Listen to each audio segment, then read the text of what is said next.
Alright, what's going on, guys? Trev back again, here to bring you another video. This one's going to be doing my review, kind of reaction, giving my thoughts on the new 2015 Comic-Con trailer for Batman v Superman.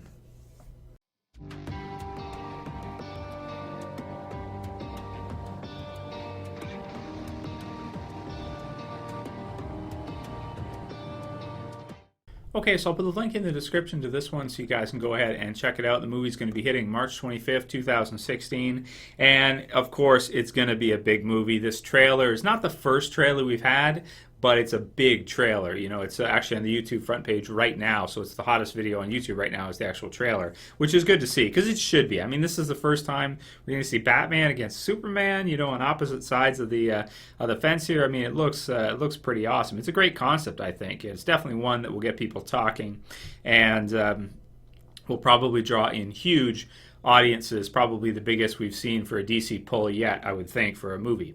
So check out the trailer if you haven't checked it out yet. I'll do my kind of breakdown review for it here with you guys. So this one, of course, takes off after the end of Man of Steel. You know, Man of Steel was really, really well done, I want to say. And at the end of that, people are not quite trusting Superman. They've seen what Zod did and, you know, all the destruction and chaos and everything that's happened. And they're not sure whether or not they want to trust Superman, which is, or what he's going to do, or, you know, with that much power. You know, of course, you have some fear mixed in there as well. So they have the court scene, and I got to say the visuals in this one look awesome. Every environment looks amazing. I love kind of the palette that's like this darker, kind of like a live-action comic book, you know, similar to Watchmen, I want to say, or your Man of Steel. It just really looks beautiful. You know, a lot of the scenes really look great. That one where he lands and kind of walks in the court. Man, looks awesome. Particularly at 1 minute 28 seconds, you have kind of you know, the talk of whether or not Superman really owes the world anything. You know, he doesn't really, but you know, he still will probably do what's right or try to do what's right. Even though this isn't your classic Superman, which will always do the right thing and, you know, is so black and white like that. Our new modern Superman after Man of Steel is a lot more gray. You know, he kills General Zod at the end. He doesn't just, you know, I don't know, stop him or something. He actually full on kills him, right? So, and we actually get to see his body in this one too, which is pretty cool. So maybe we'll see something happen with that. Maybe, I don't know. Who knows what they could do with that. We'll see. So 128, we've got the part where Superman, he's kind of hovering above. You got these people that look to be over water and standing on things, maybe shipwrecked or something of the sort, or a flood or something. And you have him up, and the sun's just coming down. You see the cape, and man, it just looks amazing. Like the visual of just seeing that is just really, it's just spectacular. It's really beautiful.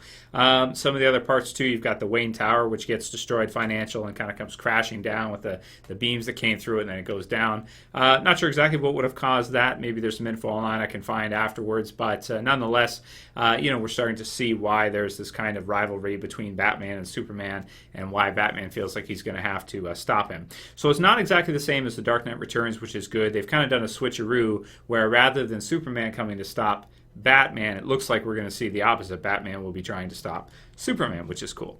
Okay, so we've got all of that. We've got the cruel, you know, Alfred line, you know, the fever and that. We've heard that before. It's not new, but we get to see him say it now. We get to see some shots of the Batcave, which is cool. Also, like Batman talking about being a 20-year, you know, after 20 years, and you've got the Robin kind of costume there with the Joker, jokes on you, Bat, that on it, and, you know, how many good guys are left in Gotham, that kind of talk. I like it because it's like The Dark Knight Returns, but yet Ben Affleck doesn't look so old. Like, he doesn't look like he's 60 or something, right? He'd probably be like, I don't know, 45, something like that. So he's a very experienced Batman, probably one of the toughest Batman versions we've seen in any of the movies, if not the toughest so far. If he's obviously going to have to mess with Superman, he would have to be, right? Very experienced, has all his tools, has all his toys, and is ready to throw down. Okay, so we've got Lex. All right, now here's where I'm kind of like, I don't know. Like, I love the trailer. You know, I can't wait for the movie. Awesome. But seeing Jesse Eisenberg with that hair and just, you know, the red capes are coming. Like, I get it. You know, the red capes are coming. You know, it's like the British are coming, the red coats. The British are coming. I get it. I just don't like it. You know, it's like, I don't know. I don't know what they're going for. Usually, I'm used to Lex being, I don't know. The movie versions of Lex, I feel like, haven't been the best. I'm more like a comic book. I kind of like a more comic book version of Lex, depending if you want to go with kind of the businessy version or the mad scientist kind of version, or a combination of two, Lex Luthor for president, this kind of thing. But Jesse Eisenberg, for me, he just doesn't look like any version of Lex we've seen so far. Maybe more the mad scientist-y part, of your different versions of Lex we've had in the comic books all these years. But I personally don't like him for it. It's not that he's a bad actor or anything. I loved him in some of his other movies. He's done a great job, and he's a great actor. I just don't think this is the right role for him. I don't think he's somebody that should be facing off against Superman. I mean, he's got the big block of kryptonite, so he's got the tools he's going to need.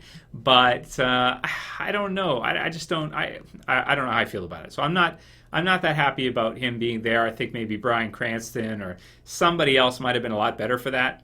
But nevertheless, there it is. It's not Superman versus Lex Luthor. That's not the title of the movie. He's in there, so it is what it is. Whatever. He's not going to ruin the movie for me, but I don't love him in the role. And even seeing him now, when we first heard about it, I wasn't happy. Seeing him now, it's like, I don't know. I'm used to a bald Lex that kind of is, older and kind of, especially if you're going to have an older Batman. You're going to have an older Lex too, I would think makes sense.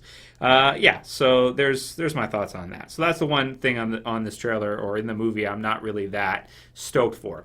We also get to see Wonder Woman, which, she looks good, and I like the costume, and I like kind of the effect when something happens and you see this big effect come out afterwards. So it'd be cool to see her in some kind of, action sequences and stuff like that. Should be good. We've got the young Bruce scene, which is, we've seen it so many times. Even Gotham last year did the Bruce becoming Batman, when his parents are killed and that. I mean, I hope they go through that quickly, because I have seen that so many times, I don't even want to count now. It's just ridiculous. The amount of times I've seen Bruce's parents get killed is crazy now. It's like seeing Superman landing on Earth for the first time. It's just mind-numbing. I've seen it so many times. So, but it looks okay, I guess. And I don't think Zach will make it that big of a part of the movie. I doubt it. So that's cool. All right, so that's pretty much it. You got the red capes are coming, and then you've got Batman and Superman's kind of face off where he rips off the doors, which is cool. And probably the best action parts, you see Superman in the air, Batman coming through some windows, and you see Superman do some laser vision at Batman, and in a Dark Knight Returns kind of pose, he kind of comes over with his grapple and gets out of the way first, which is cool. So that's probably the thing I'm looking forward to most, is getting to see a live action version of some big kind of action sequences like that.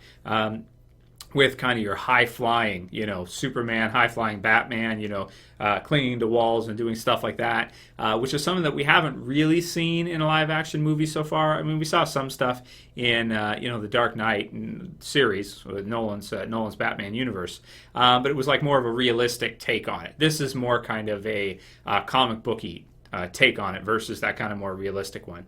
So I'm excited for that. I'm excited to see the fight between the two, because you can never imagine Nolan's Batman, who's old and can barely beat Bane, fighting against Superman, who's Superman. So a more comic booky, less realistic version, I think, makes more sense for this kind of movie. So I am excited for it. So all in all, it's a good trailer. It didn't wow me as much as I thought it would, because I'm so excited for the movie. But it's good. It's a good trailer. It's not the best trailer ever, but it's good. I think we've seen some other stuff from it already anyway. So it's not like it's the first brand new trailer we haven't seen anything for. We've seen other stuff for it. It got pushed back, so the movie. So yeah, it's not bad. It's a cool trailer. So let me know what you guys think about it, each part. And there's a lot of little Easter eggs and stuff like that I'm not going to get into in here. You can look up things you missed videos and stuff like that, Easter egg videos. I probably won't have time to do one, but there's my kind of review for you guys. I thought it was a good trailer, but not the best movie trailer I've ever seen, at least. But we'll see. There's a lot of stuff to be in the movie. They're not going to give it all away in the trailers, obviously. So let me know what you guys think. Write your comments below and what you thought about it. If you like this video, please thumb it up below. If you want to help support the channel, please share it. Please favorite it. And if you're new and you want to subscribe, you can subscribe at the bottom left. That's it for this review, guys. We'll see you again really soon. As always, it's Trev. Stay in peace.